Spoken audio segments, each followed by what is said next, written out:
the first thing I do as a clinician, if someone comes to me and says they're depressed, is ask myself a question.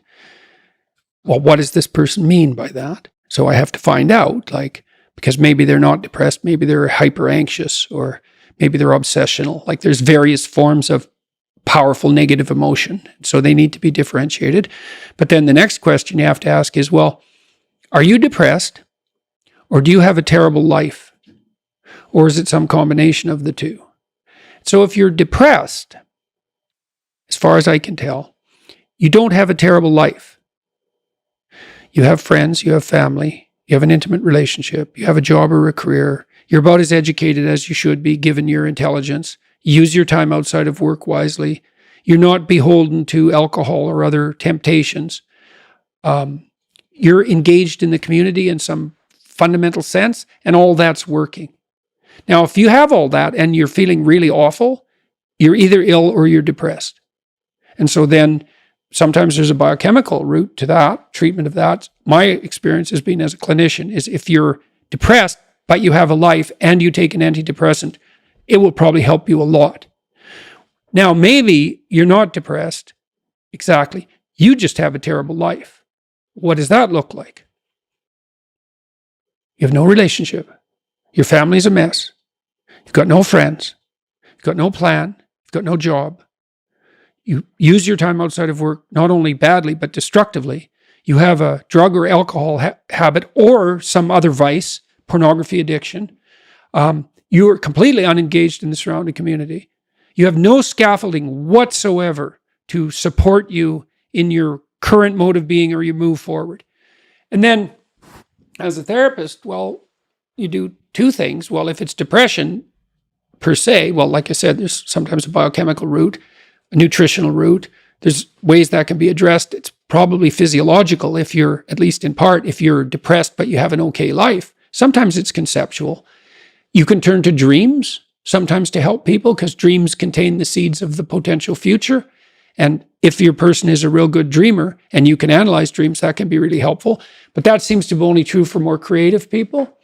And for the people who just have a terrible life, it's like, okay, you have a terrible life. Well, let's pick a front. How about you need a friend, like one sort of friend? Do you know how to shake hands and introduce yourself? I'll have the person show me.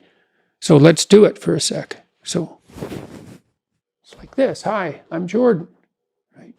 And people don't know how to do that.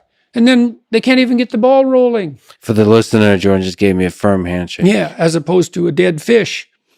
You know, and there's these elementary social skills that hypothetically, if you were well cared for, you learned when you were like 3. Yeah. And sometimes people I had lots of clients to whom no one ever paid any attention.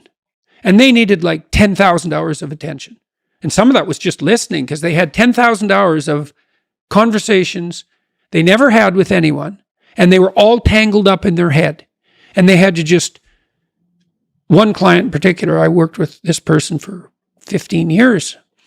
And what she wanted from me was for me just to shut the hell up for 50 minutes, which is very hard for me, and to just tell me what had happened to her. And then what happened at the end of the conversation, then I could discuss a bit with her. And then as we progressed through the years, the amount of time that we spent in discussion increased in proportion in the sessions until by the time we stopped seeing each other, when my clinical practice collapsed, we were talking about 80% of the time. But she'd never been attended to properly, ever. And so she was an uncarved block in the Taoist sense, right? She hadn't been subjected to those flaming swords that separated the wheat from the chaff. And so you can do that in therapy. If you're listening and you're depressed, I would say if you can't find a therapist, and that's getting harder and harder because it's actually become illegal to be a therapist now because you have to agree with your clients, which is a terrible thing to do with them. Just like it's terrible just to arbitrarily oppose them. You could do the self-authoring program online because it helps you write an autobiography. And so if you have memories that are more than 18 months old that bother you when you think them up, part of you is locked inside that. An undeveloped part of you is still trapped in that. That's a metaphorical way of thinking about it. That's why it still has emotional significance. So you can write about your past experiences, but I would say wait for at least 18 months if something bad has happened to you, because otherwise you just hurt yourself again by encountering it. You can bring yourself up to date with an autobiography. There's an analysis of faults and virtues. That's the present authoring. And then there's a guided writing exercise that helps you make a future plan. That's young men who do that, could go to college. Young men who do that, 90 minutes, just the future authoring, 90 minutes. They're 50% less likely to drop out. That's all it takes.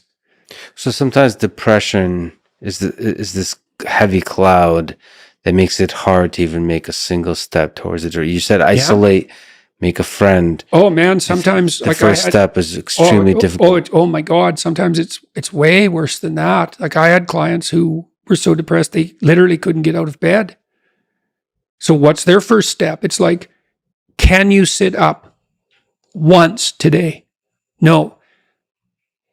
Can you prop yourself up on your elbows once today? Like you scale back the dragon till you find one that's conquerable, that moves you forward. There's a rubric for life. Scale back the dragons till you find one conquerable, and it'll give you a little bit of gold, commensurate with the struggle. But the plus side of that, because you think that, God, that's depressing. You mean I have to start by sitting up? Well, you do if you can't sit up. But the plus side of that is it's the Pareto distribution issue, is that aggregates exponentially increase. And failures do too, by the way, but aggregates exponentially increase. So once you start the ball rolling, it can get zipping along pretty good. This person that I talked about was incapable of sitting with me in a cafe when we first met, just talking, even though I was her therapist. But by the end, she was doing stand-up comedy. So, it took years, but still, most people won't do stand-up comedy. That's quite the bloody achievement. She would read her poetry on stage too. So for someone who was petrified into paralysis by social anxiety and who had to start very small, it was a hell of an accomplishment. Yeah, it all starts with one step. Do you have advice for young people in high school? You've given a lot of people look up to you for advice, for strength to search for themselves, to find themselves. Take on some responsibility. Do something for other people. You're doing something for yourself while you're doing that, even if you don't know it, for sure, because you're a community across time. Find something to serve. Somebody to help. Someone to help. To solve. Find a job. Do your best with the customers. Don't be above your job. You're going to get an entry-level job when you're a kid. Well, what else would you want? You want to be the boss? What do you know? You don't know anything. You could be the boss of your job. If you're working in a grocery store or you're working in a convenience store, assuming you're not working for terrified tyrants,